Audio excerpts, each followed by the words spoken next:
हम इंसानों को मेमोरीज संभाल के रखने की एक खास आदत होती है। It is our past that gives a continuous meaning to our life. सोचिए अगर हम अपने पास्ट को याद नहीं रख पाते तो लाइफ कितनी मीनिंगलेस होती। And this love for past has pushed us to know more and more about history. आपको अपने पेरेंट्स और ग्रैंड पेरेंट्स का नाम तो जरूर पता होगा, कुछ लोगों को ग्रेट ग्रैंड पेरेंट का नाम भी पता होगा, but what about your great great great grand parent? क्या आपको उनका नाम भी पता है? 2 लाख साल पहले कौन था हमारा एंसेस्टर? क्या उस समय भी हमारे एंसेस्टर्स इंडिया में रहते थे या कहीं बाहर से आए थे? इस वीडियो में हम आज ऐसे ही क्वेश्चन पे चर्चा करेंगे। हम इंडियन इवॉल्व कहाँ से हुए, इंडिया में आए कब, and we will also discuss few aspect of history as well as genetics. हमारी कहानी शुरू होती है 1858 से, जब एक 24 साल का officer geological survey of India को ज्वाइन करता है। इस ऑफिसर का नाम था रॉबर्ट ब्रूस फुट। रॉबर्ट का काम था वो मद्रास रीजन के important minerals and rock formations को स्टडी करे। इसके लिए रॉबर्ट अक्सर मद्रास के रीजन का सर्वे करता था। ऐसे ही एक सर्वे उसने 30 मई 1863 को पल्लावरम में किया। पल्लावरम एक छोटा सा टाउन था मद्रास के बगल में। रॉबर्ट को शायद ही पता था कि वो पल्लावरम में कुछ ऐसा पाएगा जो पूरे इंडिया की हिस्ट्री को बदल के रख देगा और उसे father of Indian pre history बना देगा। रॉबर्ट ने उस दिन अपने सर्वे में एक स्टोन से बनी हैंड एक्स को डिस्कवर किया। क्योंकि उसका इंटरेस्ट आर्कियोलॉजी में भी था, उस स्टोन टूल को देखते ही वो समझ गया था कि ये कोई कॉमन टूल नहीं है। बाद में जब इस पे और भी स्टडीज हुई तो पता लगा कि वो तो लाखों साल पुरानी टूल है।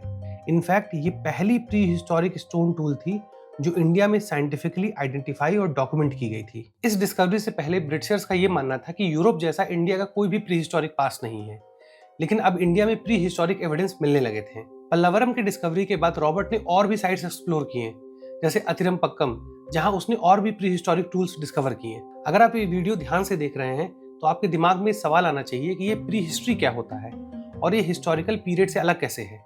चलिए जानते हैं। बेसिकली हमारा पास्ट 2 पार्ट में डिवाइडेड है, हिस्ट्री और pre history.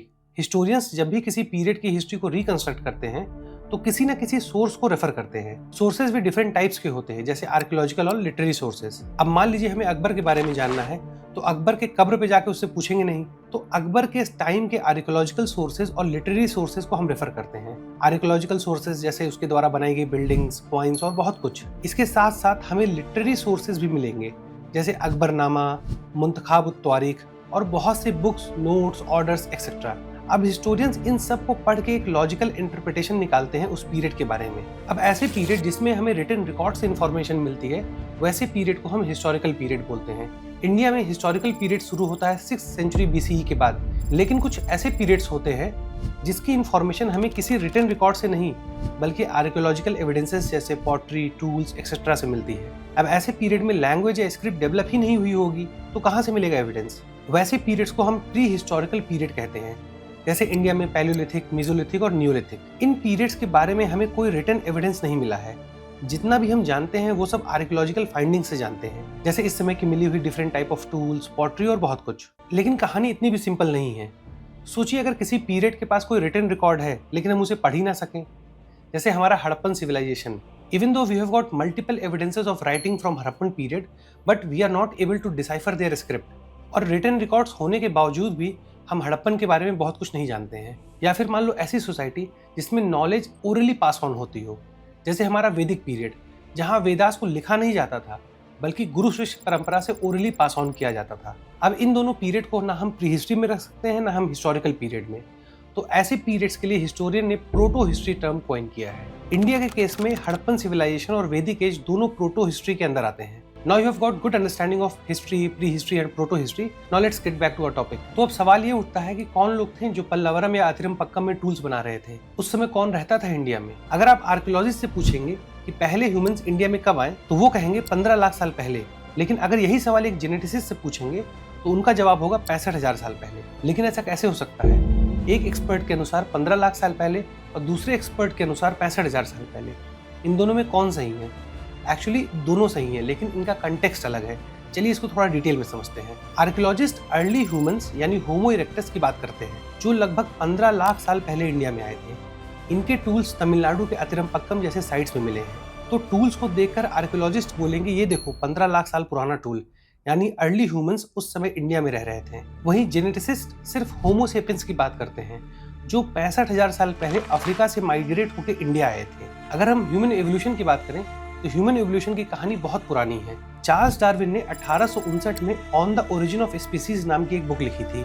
In that he talked about natural selection.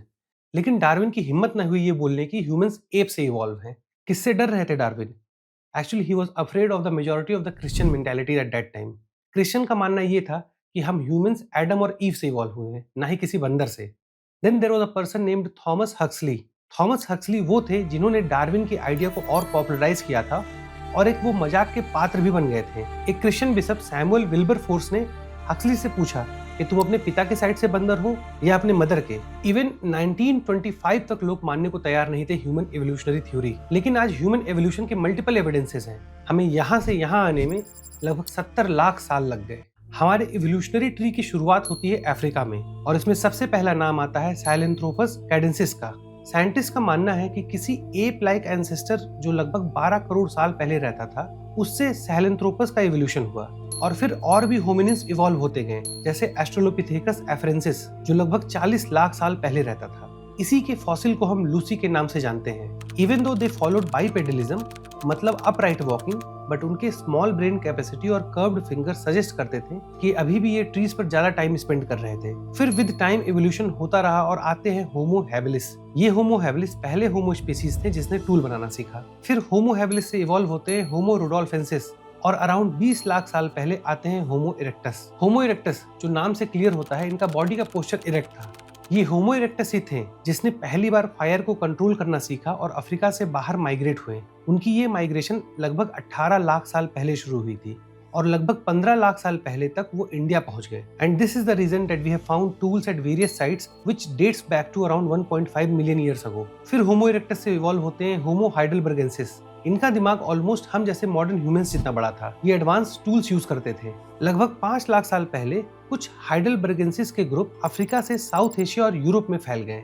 Europe में ये निएंडरथल में इवॉल्व हुए और एशिया में डेनिसोवंस में। उधर अफ्रीका में अराउंड 3 लाख साल पहले होमो सेपियंस का इवोल्यूशन होता है। लगभग 70,000 साल पहले अफ्रीका में रहने वाले होमो सेपियंस के किसी ग्रुप ने डिसाइड किया होगा कि चलो यहाँ से कहीं और चलते हैं। लेकिन सोचने वाली बात यह है कि लगभग 25 लाख साल पहले से 12,000 साल पहले तक ग्लेशियल एज चल रहा था, यानी लगभग पूरी दुनिया बर्फ में ढकी हुई थी। यहाँ थोड़ी सी ठंड में बगल वाली दुकान से ब्रेड लेने का मन नहीं करता और ये होमो सेपियंस पूरे अफ्रीका को टापने की बात कर रहे थे। एक्चुअली बात यह है कि आइस एज के बीच में छोटे छोटे इंटर ग्लेशियल पीरियड्स भी आते हैं जो कंपैरेटिवली वार्म और वेट होते हैं। शायद ऐसे ही किसी इंटर ग्लेशियल पीरियड में ये ग्रुप माइग्रेट करने का डिसाइड किए होंगे और जब मौसम गर्म था तो साथ में एनिमल्स भी माइग्रेट कर रहे थे, तो रास्ते में खाने की भी कोई दिक्कत नहीं हुई होगी। लगभग 5,000 साल लगे होंगे इस ग्रुप को इंडिया तक आने में। ऑब्वियसली जो लोग माइग्रेट किए थे उनकी हजारों पीढ़ियां बीत गई होंगी इंडिया आते आते। रास्ते में ये लोग निएंडरथल से भी मिले और इतना मिले कि इनके साथ मिलकर बच्चा भी पैदा किए। अब आप सोच रहे होंगे ये सब कैसे पता लगा। इसको समझने के लिए चलिए जेनेटिक्स की दुनिया में थोड़ा डीप डाइव करते हैं। हमारे सेल्स के न्यूक्लियस में 46 क्रोमोसोम्स होते हैं, यानी 23 पेयर। क्रोमोसोम्स डीएनए और बाइंडिंग प्रोटीन से बने होते हैं। इस 46 में से 23 क्रोमोसोम हमें अपने फादर से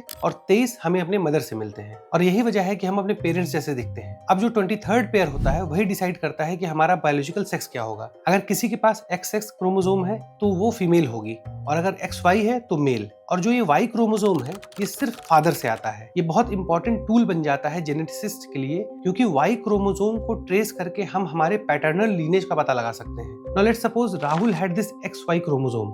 अब ये Y क्रोमोसोम उसे अपने फादर राजीव से मिला होगा। सिमिलरली राजीव का Y क्रोमोसोम उसे अपने पिता फिरोज से मिला होगा और फिरोज को अपने पिता फरदून से मिला होगा। अब अगर इसको हम स्टडी करते जाएंगे तो पूरे लीनेज ट्रेस कर सकते हैं। और एक इंटरेस्टिंग बात, ये 23 पेयर ऑफ क्रोमोसोम के अलावा हमारे सेल में एक और डीएनए होता है जिसका नाम है माइटोकॉन्ड्रियल डीएनए। ये न्यूक्लियस में नहीं बल्कि हमारे सेल के माइटोकॉन्ड्रिया में मिलता है। क्या खास बात है इस डीएनए की, आइए समझते हैं। ये डीएनए सिर्फ और सिर्फ हमें अपने मदर से मिलता है, फादर का इसमें कोई रोल नहीं होता। अब राहुल के केस में उसे माइटोकॉन्ड्रियल डीएनए अपने माँ सोनिया से मिला होगा, राजीव को अपनी माँ इंदिरा से, फिरोज को अपनी माँ रातिमई से एंड लाइकवाइज। अब सोचिए ये भी कितना इंपॉर्टेंट टूल है हमारे लीनेज को स्टडी करने के लिए। माइटोकॉन्ड्रियल डीएनए से हम अपने मैटरनल लीनेज को ट्रेस कर सकते हैं और इसी टेक्निक से हमें ये पता लगा कि आज दुनिया में जितने भी लोग हैं वो कहीं ना कहीं अफ्रीका से ही आए हैं। ऐसे ही स्टडीज से हमें पता लगा कि इंडिया में होमो सेपियंस लगभग 65,000 साल पहले आए थे। ये वही होमो सेपियंस थे जो अफ्रीका में इवॉल्व हुए और अफ्रीका से माइग्रेट हो रहे थे। अब रिकॉल कीजिए उस सवाल को कि इंडिया में पहले ह्यूमंस कब आए, तो जो जेनेटिसिस्ट का आंसर था वो था 65,000 साल पहले।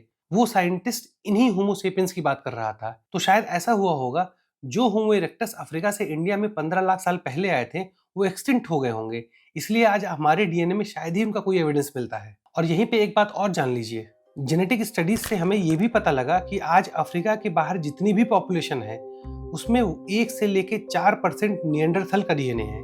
सिमिलरली एशिया, ऑस्ट्रेलिया और आसपास के पॉपुलेशन में डेनिसोवंस का डीएनए है, यानी होमोसेपियंस डेनिसोवंस के साथ भी इंटरब्रीड किए होंगे। और जब होमोसेपियंस इंडिया आए तो इंडिया से वो साउथ ईस्ट एशिया और ऑस्ट्रेलिया की तरफ भी माइग्रेट किए। धीरे धीरे पूरा वर्ल्ड पॉपुलेट हो गया। यूरोप में पहली बार 45,000 साल पहले होमोसेपियंस आए और अमेरिका में 16,000 साल पहले। हमें उस एज के बहुत से टूल्स मिले हैं इंडिया में।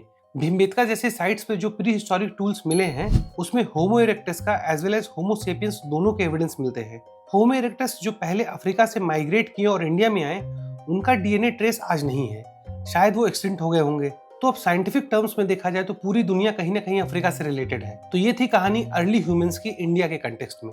अगर आपको ये वीडियो इन्फॉर्मेटिव लगी हो और पसंद आई हो तो हमारे चैनल को सब्सक्राइब करें, इस वीडियो को लाइक करें और शेयर करें ताकि हम आप तक और भी ऐसे हिस्टोरिकल फैक्ट्स लाते रहें।